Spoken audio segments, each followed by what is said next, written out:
Newsfirst at 9. Headlines. Hello there, very good evening and welcome to your weekend primetime news bulletin. In your headlines this evening now, chairman and former chairman of the Vilgamo Pradeshia Sabha arrested for transporting marijuana. Sirius FM celebrates 20 years of radio supremacy.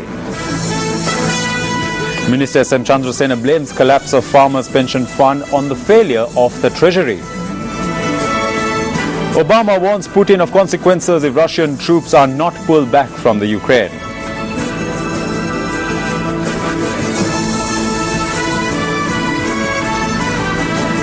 And parliamentarian Professor Rajiv Vijay Singh files plaint claiming 5 million rupees in damages over his removal from the Board of Governors of Trinity College, Kandy. And now it's over to the main studio for those stories in detail.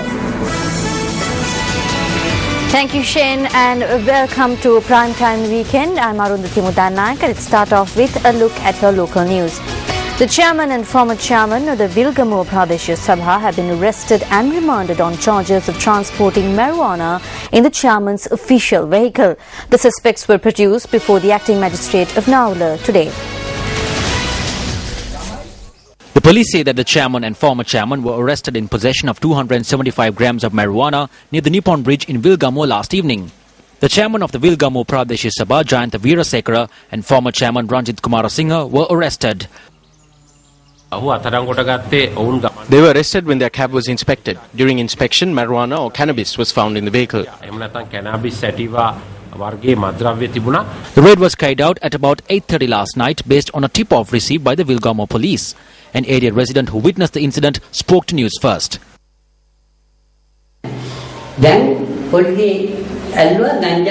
The police seized marijuana from the chairman's cab. Then they arrested him and brought him straight to the police. They did not take the vehicle into the police station. They left it across the road to the cultural centre near the veterinary office. They were speaking for about 20 minutes. When I went closer, they saw me coming. After they saw me, they all got into the vehicle and went into the police station. Afterwards, they took the substance to a nearby shop to weigh it. There were 4 parcels. The police say that there were 275 grams. But what happened to the other 3 parcels?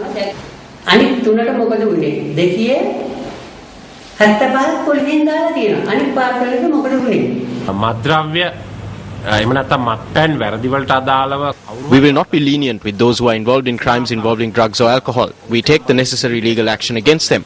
This was a state vehicle and he was a chairman of a Pradeshia Sabha, but we took him into custody as per the law and he has been remanded.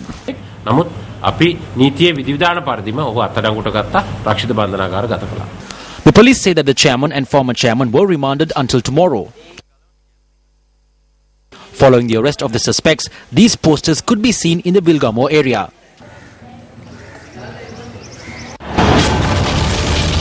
Various allegations against local politicians over the past 2 years. 4 Pradeshia Sabha chairmen arrested on charges of assault. A Pradeshia Sabha chairman arrested on charges of raping an underage girl. 2 Pradeshia Sabha chairmen arrested on charges of harassment and murder. 2 Pradeshia Sabha chairmen arrested on charges of bribery. Member of the Galigamo Pradeshia Sabha arrested on charges of financial fraud. Chairmen of over 5 Pradeshia Sabhas lose their positions owing to the double defeat of their budgets. Today, chairman and former chairman of the Vilgamo Pradeshia Sabha arrested on charges of transporting marijuana. Why are local politicians acting in this fashion? For your attention. Taking a look at a developing story for tonight, Ukraine has ordered a full military mobilization in response to Russia's build-up of its forces in Crimea. Now, as tensions reached their worst since the Cold War, Prime Minister Arseniy Yatsenyuk said Ukraine was on the brink of disaster. In Crimea, Ukrainian soldiers faced off with Russian soldiers surrounding their bases, while the Russian army is said to be digging trenches on the border with the mainland Ukraine. Meanwhile, US President Barack Obama told Russian President Vladimir Putin yesterday that Russia had committed a clear violation of Ukrainian sovereignty by sending forces into Crimea and warned of consequences. In a written statement outlining what was discussed in a 90-minute phone call between Obama and Putin, the White House said, quote, "The United States condemns Russia's military intervention into Ukrainian territory," unquote. The White House said the United States will suspend participation in preparatory meetings for the G8 summit in Sochi, Russia. the Kremlin said. Putin responded by saying that Moscow reserves the right to protect its interests and those of Russian speakers in Ukraine. UN Secretary General Ban Ki-moon also spoke with Russian President Vladimir Putin on the telephone yesterday about the situation in Ukraine. I am gravely concerned by some of the recent events, in particular those that could in any way compromise the unity, sovereignty and territorial integrity of the country. It is crucial to restore calm and proceed to an immediate de-escalation of the situation. Cool heads must prevail and dialogue must be the only tool in ending this crisis. I appeal to President Putin to urgently engage in direct dialogue with the authorities in Kiev. Russia and Western nations on the UN Security Council accused each other of meddling in Ukraine's internal affairs yesterday, as the United States called for the immediate deployment of international monitors to the former Soviet Republic. It is ironic that the Russian Federation regularly goes out of its way in this chamber to emphasize the sanctity of national borders and of sovereignty. But Russian actions in Ukraine are violating the sovereignty of Ukraine and pose a threat to peace and security. Meanwhile, Ukraine has put its armed forces on full combat alert and warned Russia that any military intervention in the country would lead to war. There are no grounds for this act of aggression. All statements made by the Russian leadership that Russian-speaking citizens of Ukraine or Russian citizens are under threat have been made up and are untrue. The Ukrainian state protects all citizens of Ukraine, no matter which region they live in, which language they speak, which church they attend. I gave an order, taking into consideration potential aggression, to put Ukrainian armed forces on full alert. Meanwhile, a small group of demonstrators gathered outside the US Embassy in Kiev, holding up signs, "Help us, follow your obligations and save us from Russia." The protesters were asking for support from the international community, particularly the United States. A short while ago in the Asia Cup, Pakistan was needing 232 runs. Pakistan was 232 runs for 6 wickets against India and needing 13 runs from 13 deliveries. Now moving on to other local stories, our sister radio channel Sirius FM, which revolutionized radio broadcasting industry in Sri Lanka, celebrated its 20th anniversary today. A function was held in this regard in Matara today. විසිවැනි වසර සමරන ලංකාවේ රේඩියෝපති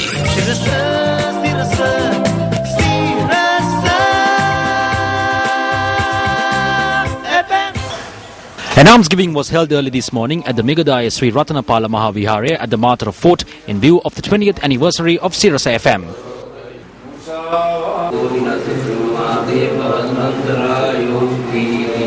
Subsequently, the 20th anniversary celebration kicked off at the Matara Beach Garden. Changing the traditional celebrations pattern, the birthday cake and the tape containing the anniversary theme song was brought to the Matara Beach Garden by air. Following this, the anniversary theme song was played.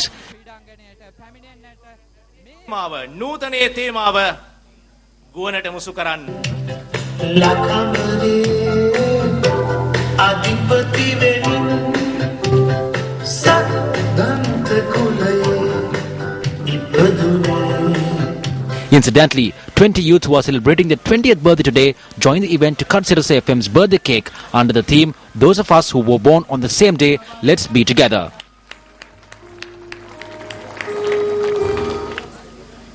Sirius FM විසිවැනි සංවත්සර අභිමාන සැනකෙළියේ මීළඟ කටයුතු වෙනුවෙන් තමයි අපි යොමුවන්න සූදානම් වෙන්නේ. Cake කවනවා හැමෝටම. බොහොම සුන්දරයි. අද ලංකාවේ රේඩියෝ භාෂාවට ලංකාවේ We are celebrating this anniversary in honouring those great personalities like Kumaratunga Munidasa and Martin Wickramasinghe who were born in the south. Today, as we are celebrating our 20th anniversary, we are adding a new word to the Sinhala dictionary. From today, Sirius FM will be known as head of Sri Lankan's radio or Radiopati. සම්ප්‍රයුක්ත කරන සිරස අද සිට නම් වන්නේ ලංකාවේ රේඩියෝපති කියන නමින්. මෙරට ප්‍රමුඛතම සහ ජනප්‍රියතම විද්‍යුත් මාධ්‍ය I take this opportunity to honor and thank all those who have been with Sirasa on behalf of Capital Maharaja organization that manages Sri Lanka's most popular and prominent media network, Sirasa Media Network. With 20 years of experience and the blessing of technology, Sirasa aims at giving you a new radio experience, providing you knowledge and entertainment together with Newsfirst that is engaged in 24-hour news reporting. I believe that all of you will continue to remain loyal to Sirasa FM.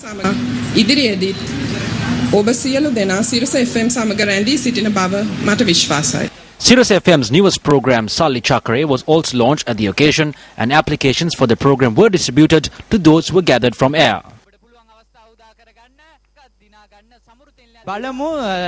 Sanath Jayasuriya මහත්මයා මේ වෙලේ මේ සල්ලි චක්‍රේ කරකවනවා අපි බලමු ඇයගේ වාසනාව කොයි විදියට හිමු වෙයිද කියලා.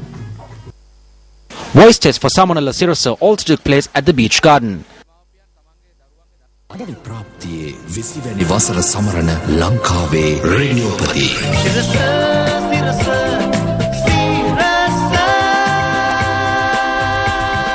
Let's take a look back at the proud 20-year history of Sirasa FM. Sirasa FM was launched on the 2nd of March 1994, rejuvenating the radio industry in Sri Lanka. On the 24th of January 1995, it became the first Sinhalese language radio station to broadcast 24 hours a day. Sirasa FM was also a pioneer in Indo musical performances in the form of Shweta Ratriya, Miyasi Tatakaya, Miyasi Arana and Ramya Tirthaya. The victories that Sirasa FM has achieved are truly outstanding.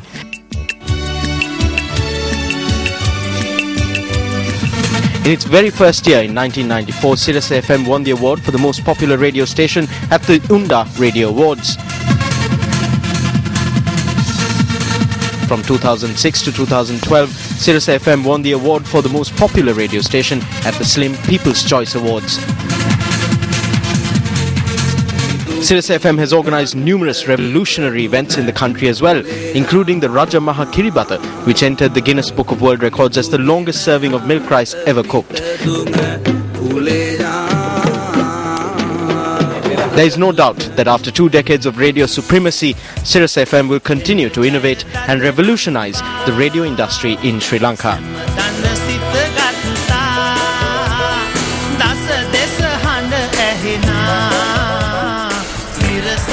Parliamentarian Professor Rajiv Vijayasinghe has filed a plaint in the District Court of Colombo against his removal from the Board of Governor of Trinity College, Kandy. In his plaint, Professor Vijayasinghe is claiming 5 million rupees as damages from the Anglican Bishop of Kurunegala, Bishop Shanta Francis, for loss of reputation and for allegedly engineering his removal from the Board of Governors of Trinity College, Kandy. Professor Vijayasinghe claims that the constitution of the board states explicitly that the removal of a board member requires a 2/3 majority. He notes that while the board consists of 14 members, as such a minimum of 10 votes are required for a valid removal. Professor Vijayasinghe points out that only 9 votes, which included the vote of the Bishop of Kurunegala, were cast for his removal. The bishop, claiming that he had legal opinion that 9 votes constituted a 2/3 majority, confirmed the removal of Professor Vijayasinghe, who was on the board as a nominee of the Anglican Bishop of Colombo.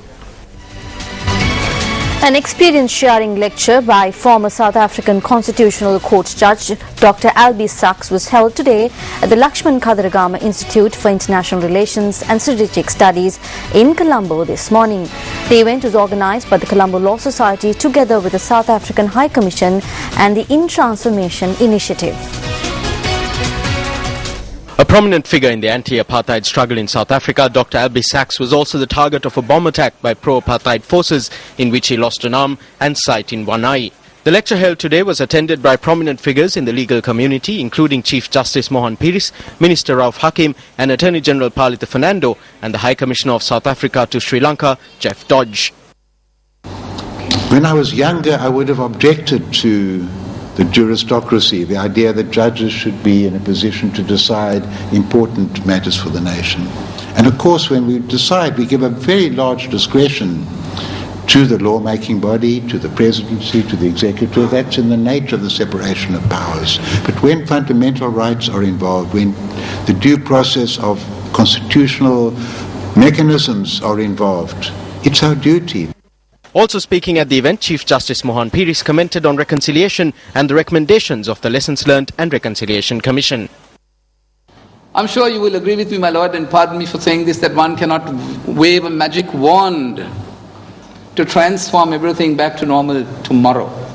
That prescription none of us on earth perhaps have. But we are working towards that. The courts are simply prosecuting a policy of giving life to those recommendations of the LLRC pertaining to law and order. The 25th regular session of the United Nations Human Rights Council will commence tomorrow at the Palais des Nations in Geneva, Switzerland. The session will continue until the 28th of March. At the session, the Human Rights Council will consider the written report of the High Commissioner for Human Rights, Navi Pillay, on promoting reconciliation and accountability in Sri Lanka. In her report, Pillay has called for an independent international probe into allegations of human rights violations in Sri Lanka, a call that has been rejected by the Sri Lankan government. US Secretary of State John Kerry has said that the US would be sponsoring a resolution on Sri Lanka at the UN Human Rights Council session in Geneva. The United Kingdom has announced that it will co-sponsor the resolution. At the 22nd General Session of the UNHRC last year, countries including India voted in favour of the US-sponsored resolution on Sri Lanka. Meanwhile, the US Assistant Secretary of State for South and Central Asian Affairs, Nisha Biswal, will arrive in India on Tuesday for a two-day visit to Bangalore and New Delhi. Still in local news, at a meeting held today, UNP parliamentarian Sajid Premadasa said that in order to eradicate hunger in the country, an era of Janasavya must be established in the country. We need a Janasavya era in order to eradicate hunger. In order to get rid of hunger and thirst, we need a Premadasa development era that can work closely with the public. Therefore, I would like to remind you all that the first step in establishing a Premadasa development era yet again in Sri Lanka will be made in Hambantota. අපි හම්බන්තොට දිස්ත්‍රික්කයෙන් මෙදා පාර තබනවා කියන එක තමුන්නාසලට ප්‍රකාශ කර සිටිනවා. Speaking at an event held in Keselwat, the Panudur yesterday, Minister of Justice Rauf Hakim expressed the following views. The headlines on the front pages of the newspapers are reporting of an exchange of words that took place between the Sri Lanka Muslim Congress, the leader of the SLMC and the president. These are things that constantly happen in the cabinet. There is always difference of opinion between the ministers and between ministers and the president. We speak about these things. The president himself has constantly reiterated that we must speak openly. Even yesterday, he said that the cabinet meetings are held so ministers can express themselves openly. At the time, he made inquiries from me regarding certain questions. I responded. The president may have responded heatedly at that time. Sometimes things are spoken about very sensitively. And then after that, it's like a molehill being turned into a mountain.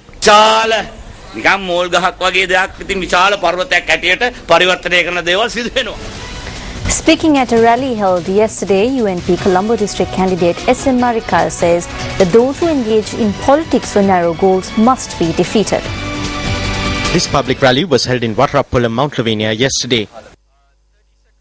Sri Lanka Muslim Congress. The Sri Lanka Muslim Congress is a constituent of this government. Those leaders are within the government enjoying all the privileges. When election time comes, they contest separately. So what the SLMC is doing is betraying the Muslims who vote for them against the government. The Muslim people of Colombo are facing major problems. They know that they will not vote for the government. So they are contesting separately to get the votes and then they will return to the government. You must decide if you will join in their betrayal.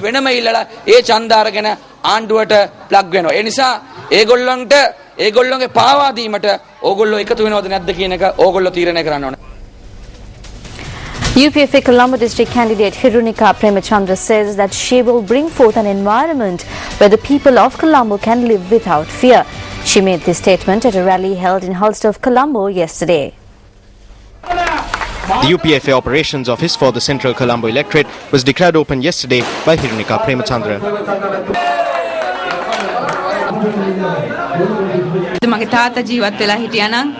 If my father was alive today and he saw how much the people he loved love his daughter, he would be very happy. I believe that he is somewhere watching me and giving me his blessings. We will not allow any racial motivated politicians or fundamentalists to come forward in the Colombo district. If that happens, then an environment where the Muslims and Tamil people cannot live in Colombo will be created. I know this after my father's death. I know the injustices that have been done to all of you. You only have to bear these injustices for another 28 days. I promise all of you at this moment that you will never have to face such injustices again.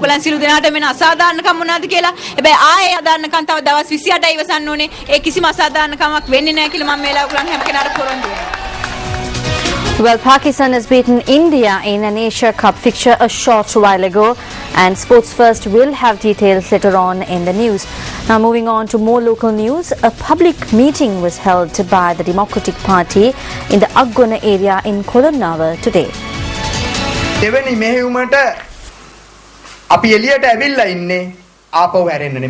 We have come out now for our second mission and we will not turn back. We will continue to move forward till the democratic rights of the Sri Lankan people are confirmed. Friends, this is hard. There are rocks and stones on the way, but we are not prepared to turn back. We only say just one thing. The one thing that all of you can do is to take us out of this earth.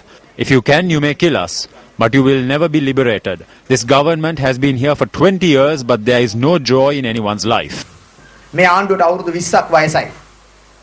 හැබැයි ජීවිතවල සතුට නැහැ. මුළු තැන්ගේ වැඩ කරනකොට තමයි අපිට ගොඩාක්ම අපේ අංගහිකම් දැනෙන්නේ. When we work in the kitchen, we tend to realize what exactly we do not have, how much we have to go through just to prepare one meal. So this is the situation in our country, hunger. But I think this government will not help anyone alleviate this hunger. They like that we go hungry because then we will only talk about our stomachs. Then no one will talk about the problems that afflict our country. Attorney at law Susara Dinal, who is contesting for the United People's Freedom Alliance for the Western Province, participated at a meeting in Minuangara yesterday. The meeting was held in the Pilavatta area in Minuangoda. The first thing that the Honourable Minister Basil Rajapaksa, our district leader, told me was that I must contest for this particular district. People in this district know me. They know me by name. Except for the Chief Minister and Minister Lanza, everyone else in the district know me. Therefore, I was advised to begin my election campaign here. He said that I will be given a good seat in the future. Until then, I was advised to contest and increase the number of votes for the party. He advised me to conduct a very good national campaign. Therefore, we hope to broaden the campaign in a way that will benefit villagers and everyone else. And what I want to tell everybody is that at the upcoming provincial council elections, to cast your votes carefully and after much thought.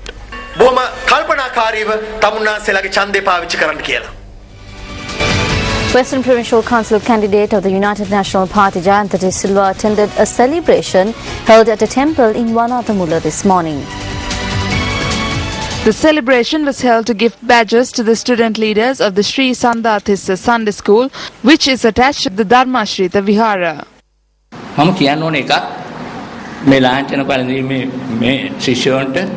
I want to say to these children who are given badges that you must not take your position lightly. This is a very high position. Young children are trained in this way. When I become a minister, the first thing I will do is leave aside a donation for this temple, and I will hand over the cheque to the venerable monk myself. The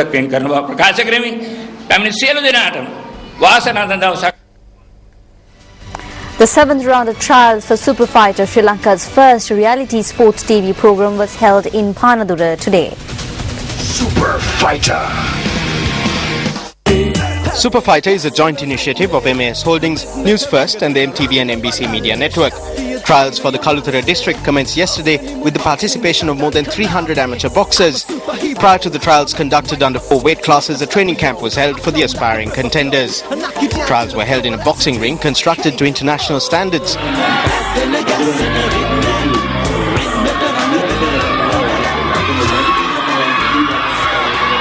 Sports equipment was donated to the Bulat Singla National School parallel to the Super Fighter trials.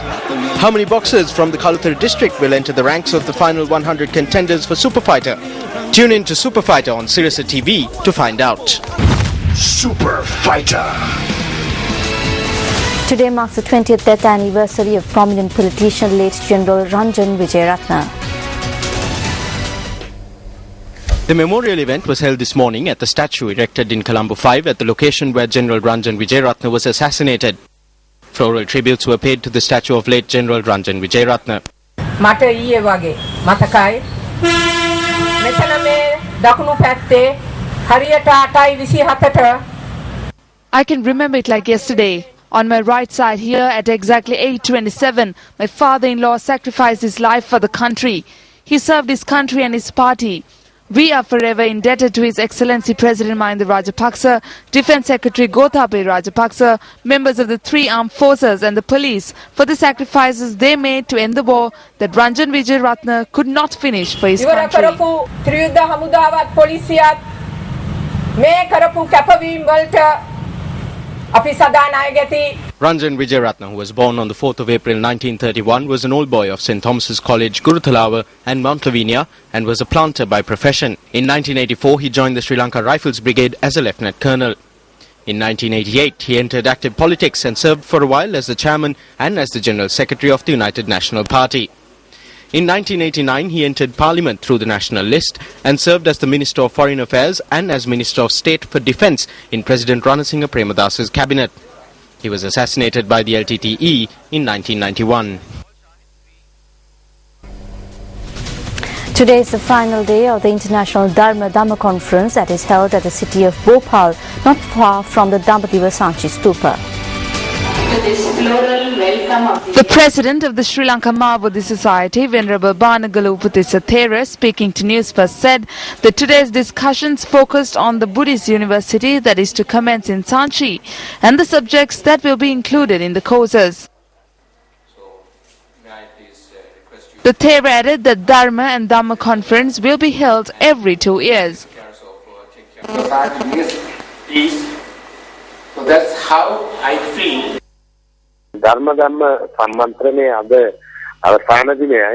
Today is the final day of the Dhamma Conference. Several diplomats from Sri Lanka delivered lectures today. 6 courses for the new university were introduced today. We are planning on starting these courses in the middle of this year, coinciding with the 150th birth anniversary of Anagarika Dharmapala.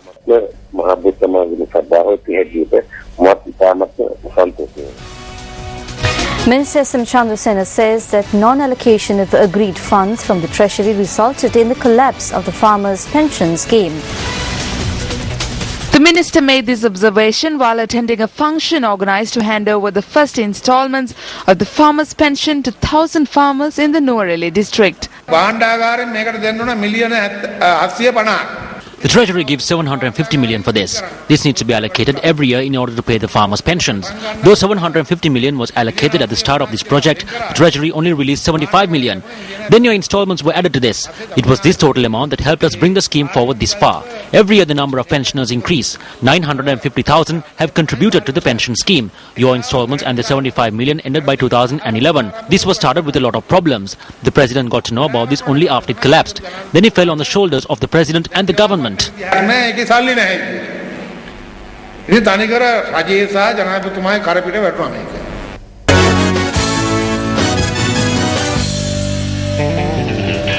to sports news now. Match 6 of the Asia Cup ended in a nail-biting finish as Pakistan clinched victory off the hands of the Indians at the Sri Bangla National Stadium in Mirpur today.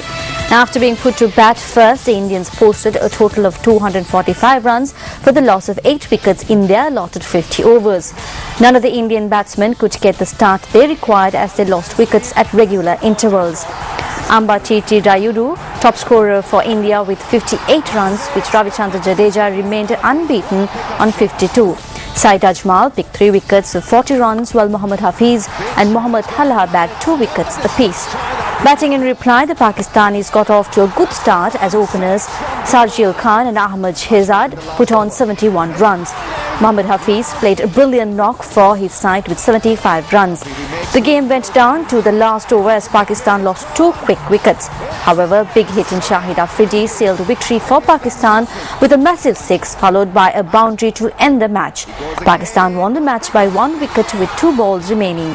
Ravichandran Ashwin ended with figures of 3 wickets for 44 runs. He has many a time stunned the world with his belligerent batting, and he couldn't have been better tonight. Well, up next is a look at the bitter truth.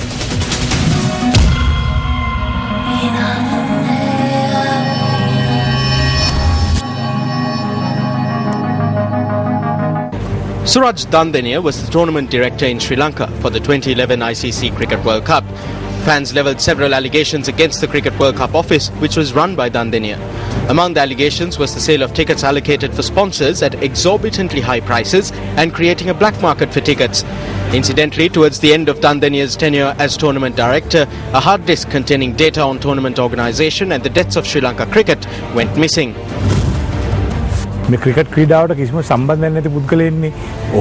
He's an individual who has no connection whatsoever to cricket. He became involved in cricket as soon as his uncle D.S. De Silva became the president of SLC. We can see the destruction caused by Suraj Dandania today.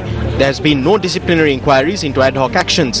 He has crept into badminton now, and what is he doing there? He is destroying badminton as well.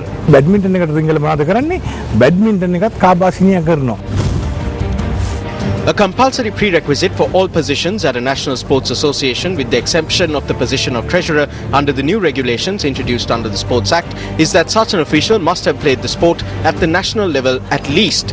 However, Suraj Dandania, who does not meet this prerequisite, contested for the position of president of the Badminton Association with the special approval of the Minister of Sports. 6 affiliate clubs that boycotted the election alleging fraud subsequently complained to the World Badminton Federation. The position of president of the Sports Association has now become a temporary vacation. They reap all privileges for a small period, like 2 years. They do nothing else. Against this backdrop, a protest was held opposite the Badminton Association last Monday against the association's president, Suraj Dandania. The primary cause for this protest was the Badminton Association depriving Ilmi Warangana of the opportunity to participate in the Asian Junior Badminton Championships and the failure to present prize money for the Northwestern Province Badminton Championships. However, Dandania maintained that a group seeking to undermine him had incited innocent parents to stage such a protest. The SLB is Suraj Dandania. Suraj Dandania is the SLB. This is a one-man show. He does not do what anyone else says. Although protests were held against Suraj Dandania, Minister of Sports Mahindananda Alutgamage says that he has not received any written complaints against Dandania. When Sports First made inquiries, he said that the election for the Badminton Association was determined to be fair by a committee appointed for this purpose. The minister notes that while Suraj Dandania is not the only person that he has granted special approval to contest in elections for national sports associations, adds that he has granted approval as per powers vested in him through the Sports Act for other persons who have not played sport at the national level to contest for positions for national sports associations. The Minister of Sports reiterates that Suraj Dandania is working to develop badminton in Sri Lanka.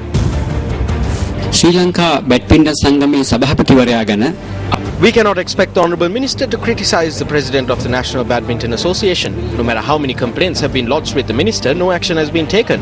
Thereby we can see that both of them are seeking to protect their positions. In the end, this will only serve to destroy the sport of badminton.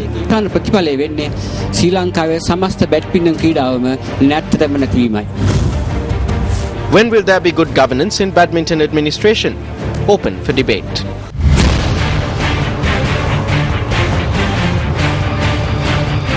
Well, that's all we have from tonight's edition of Weekend Primetime News. Thank you very much for joining us. I'm Arundhati Mudannaika. Good night.